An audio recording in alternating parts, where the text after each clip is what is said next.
Right, so just over a week ago, I had my second fight on Misfits Boxing, my first fight ever in the United States, and I actually became, in my American debut, the first man to knock out Street Beef's legend, Baby Hulk, in Nashville, USA. And that actually reminds me, it's rude not to, isn't it? If I'm speaking about Nashville, I may as well pay homage to Nashville. And I got to be honest, man, it was such a good trip out to Nashville. It felt like I was back in school or on a boys' holiday or something like that. I know a lot of fighters get tense around fight week, but it's just not really the case for me. I might zone in just as I get towards the fight itself, couple of hours out or whatever, but I just like to have a laugh, man. And going out to America and boxing over there with all the team at Misfits, it was just unreal, man. I mean, let's have a little look at the fight. How was I feeling going into the fight? That's interesting because I'll be honest, right?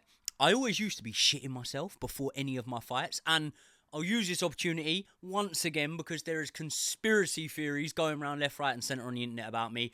I wasn't an amateur boxer. I never had an amateur fight. I was never carded as an amateur in the UK or anywhere else for that matter. I was also not a professional boxer. What I was an unlicensed fighter, and that means that I used to get paid generating money from ticket sales. So say for example, if I sold 100 tickets and I was getting £8 a ticket, I used to get £800 or something like that to fight. Anyone that fights or anyone with half a brain in their head will be able to realise you're still probably at a loss getting paid £800. So either way, I never had no pro fights, never had no amateur fights. When I fought on the formerly known Queensbury Boxing League, which is now called Quest, I boxed a range of different opponents, to be honest. I boxed a couple of journeymen, I boxed a couple of guys that had had a handful of fights, and I even boxed an amateur kid that had had 30-odd fights. It ranged, but basically what I'm saying is I was nowhere near pro level, and I wasn't even as good as a top amateur or anything like that. So when you get in the comments section saying, oh, you know, this is True Geordie's plant boxing on Misfits, he's got a secret amateur career that you don't know about, bollocks, that's all bullshit. I don't have a secret amateur or professional boxing career that no one knows about.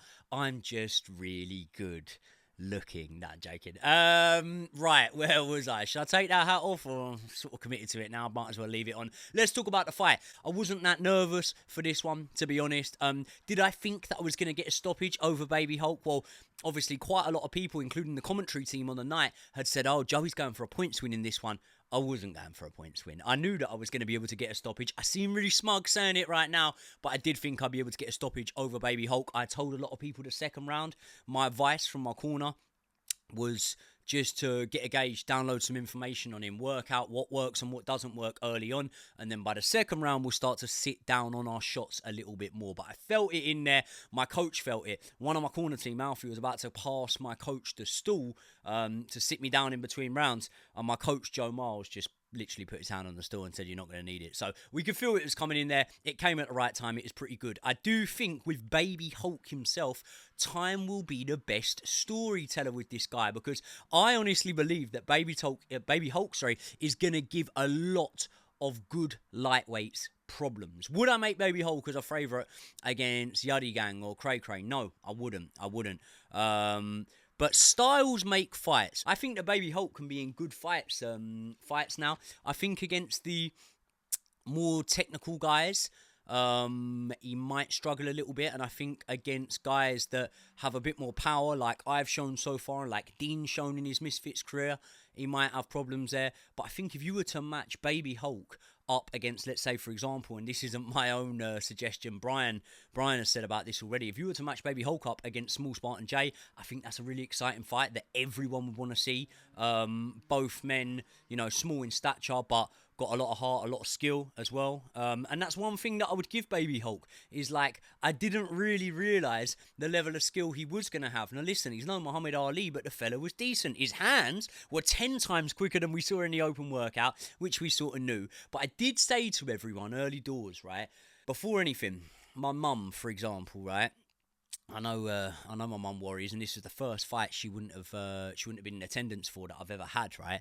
And I said to her, by the way, early on, if it looks bad, don't worry. I'm fine. I'm very much in control. I said, the problem is, in this fight, there's going to be spells where I really, really look like I'm under a lot of sustained pressure. But actually, I'm pretty calm, and I know what's happening. I know that when I start to let my hands go and time someone properly, I'm going to catch them. and I'm going to take him out. And that's what I very much believe. So, obviously, by hook or by crook, 1 round is all it took. And I got rid of Baby Hulk. Really, really looking forward to seeing how he does in his career going forward. I'll tell you one thing. I've said it, and I've said it already now. I've been in with some decent punches, you know. I think Baby Hulk hit the hardest. I do think he hit the hardest. And obviously there was comparisons made between like Baby Hulk and Most Wanted. Even Most said to me himself, he said, he took you 3 times less than it took me. Or than it took you to get me out of there. You know what I mean, basically. And what I did say to Most Wanted is, Baby Hulk was a dangerous puncher. And that's why when you get a dangerous puncher in trouble, you just get him out of there straight away. That's what I believe anyway. When you're in there with a guy that you feel you could maybe get out of there at any time, you might leave him in there a little bit longer. You just might leave him to cook. But when you're scared of the man in front of you, which I'm always very open to admit that I will be scared of my opponents, I need to be scared of my opponents. When you're like that with a man in front of you and you hurt him, you just think, fuck this, put my foot on the pedal and get him out of there. So that's what I've done with Baby Hulk. But everyone wants to know now, well, a lot of people want to know, what's next for me? And it's very, very interesting, isn't it? Because the obvious path route here was for me to beat Baby Hulk. I thought that Yuddy Gang was going to beat Cray Cray. And then I thought me and Yuddy Gang in the next round, sweet, I'd have a bit of that. And I'd take a lot of pride in being the first man to stop Yuddy, you know. I know that he's been seen as a bit of a bogeyman on Misfits at times, you know. He did well in the tag team match where he was teamed with that iPad, but he basically fought Dean and Walid on his own. He got a lot of credit from that. I've gone on record a few times as saying I think his fighting style is massively, massively boring. I'm not going to change my opinion on that. I think it is. I think it's an awful style stylistically to watch. I'm pretty sure he said he was coming for the tournament with all first round knockouts or something like that. So, listen, whatever floats your boat. But obviously, because of the bomb threat, yes, there was a bomb threat on the night. Someone, Aiden Ross, basically, apparently said there was a bomb in the venue. Who knows? Don't know anything about that one. But yeah, so because of the bomb threat on the night, what that meant was Yuddy Gang against Cray Cray didn't end up being able to play out over the course of the distance, which I think it was set for 4 rounds. They did 2 rounds. Cray Cray looked like he was doing well. If they were to make a rematch right away, you would imagine that Cray Cray may win it off of what we saw. Although, I haven't changed my opinion on the fact that I think Yuddy is one of the most intelligent fighters in the tournament in being able to read movements, be able to read boxing in general. So I think that the man who can probably make more adjustments would be Yuddy. But let's be honest, he's going to need to make them adjustments against Cray Cray because Cray Cray was piecing him up. And Cray Cray's another fighter that I would be really, really happy to fight. If he did come through, I'd love to meet Cray Cray in the final. But if it happened in the semi-final, that would be brilliant. Me and Cray Cray have very, very fan-friendly styles, so there's no way that could be a ball fest. Me and Yuddy, on the other hand, could be until I catch him with one of these and polax him. But if not Yuddy or Cray Cray, who would I pick in the next round? Well, I've said it already. I'll pick Walid Sharks. I think that Walid Sharks' style is absolutely made for me. He'll come piling on the pressure, but he's got no head movement. He will get clipped and he will get knocked spark out, in my opinion. However, here's how I'm looking at things now, right? When we're looking at this tournament, I've just thought March, yeah?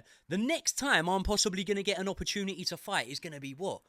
August? Something like that, if I'm fighting in the semi-final of the tournament, because now we know there's 3 fights in the tournament that need to take place. You would imagine Mams will stick all 3 of those fights on the same card. We're being told that the next card is going to be May. So if all 3 fight in May, then what are they going to want in between fights? We don't know how fights go. Knockouts, injuries, anything, any sort of issues that could keep you out of the ring. The absolute soonest turnaround anyone's going to be ready again is probably, 2.5 months after that card? So we go May. So I thought in March, April, May, June, July, should we say August? I think it'd be August, although not a lot of boxing goes on in August. It could even be September.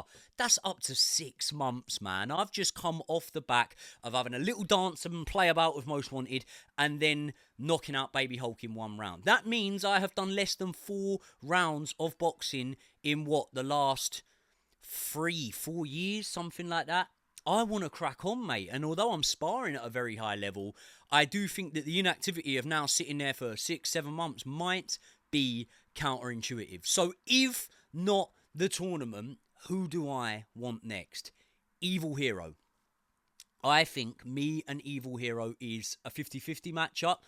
Joking. I like Evil Hero. Now I'm only joking. Who do I want next? I want Dean. I would rather fight Dean next because we've seen Dean come out on Twitter, haven't we, and say that he's ready to fight now. And then he put a poll up. Adam Salah or another guy. And I'm not being disrespectful here. I didn't know the guy.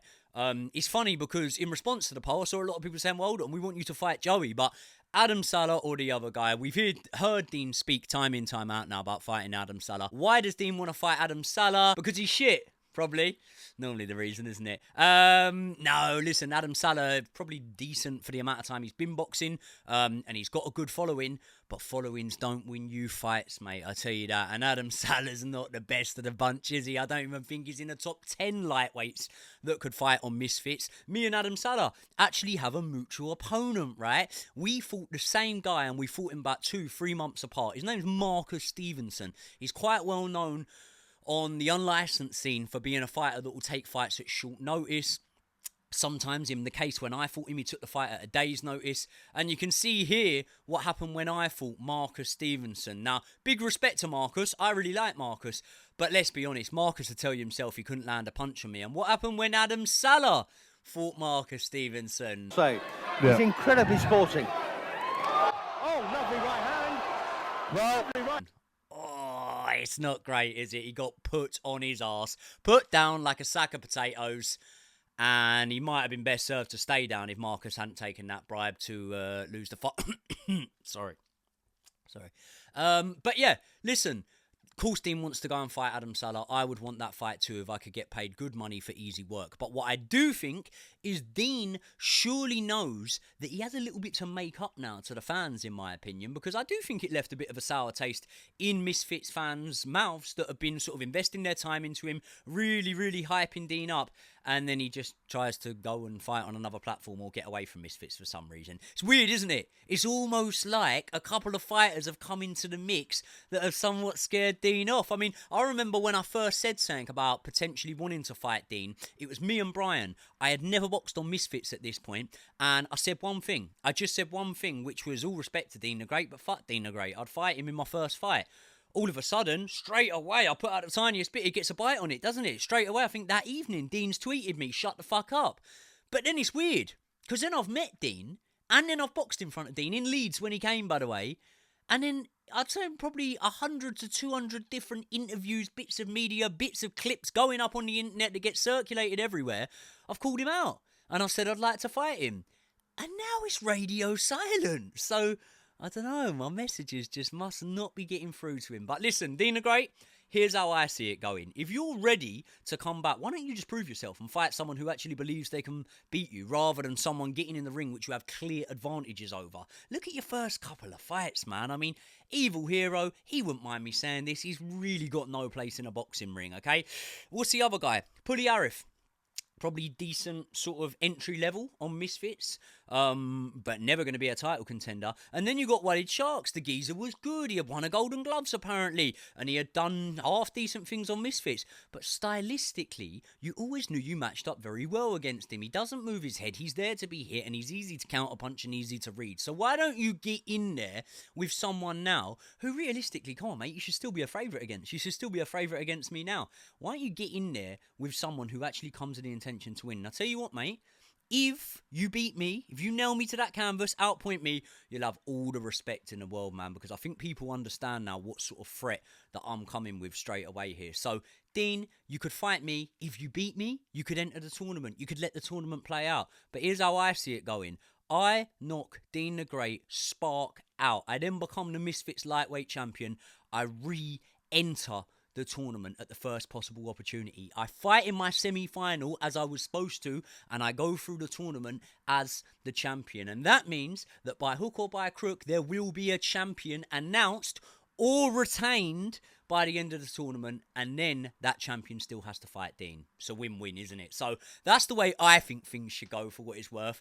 But what do I know, eh? It's Mams Taylor and the rest of the Misfits teams that make those calls. But people, listen, let me know your thoughts in the comment section below. Who do you want to see Dean fight next? I think it should be me, but if you think it should be Adam Salah or one of these other guys that doesn't have as much of a chance against him, then let me know. Fair play, it's your own opinion if you do think so. Let me know what sort of content you want to see coming out from the channel in the comment section below. I will see you all in the next one.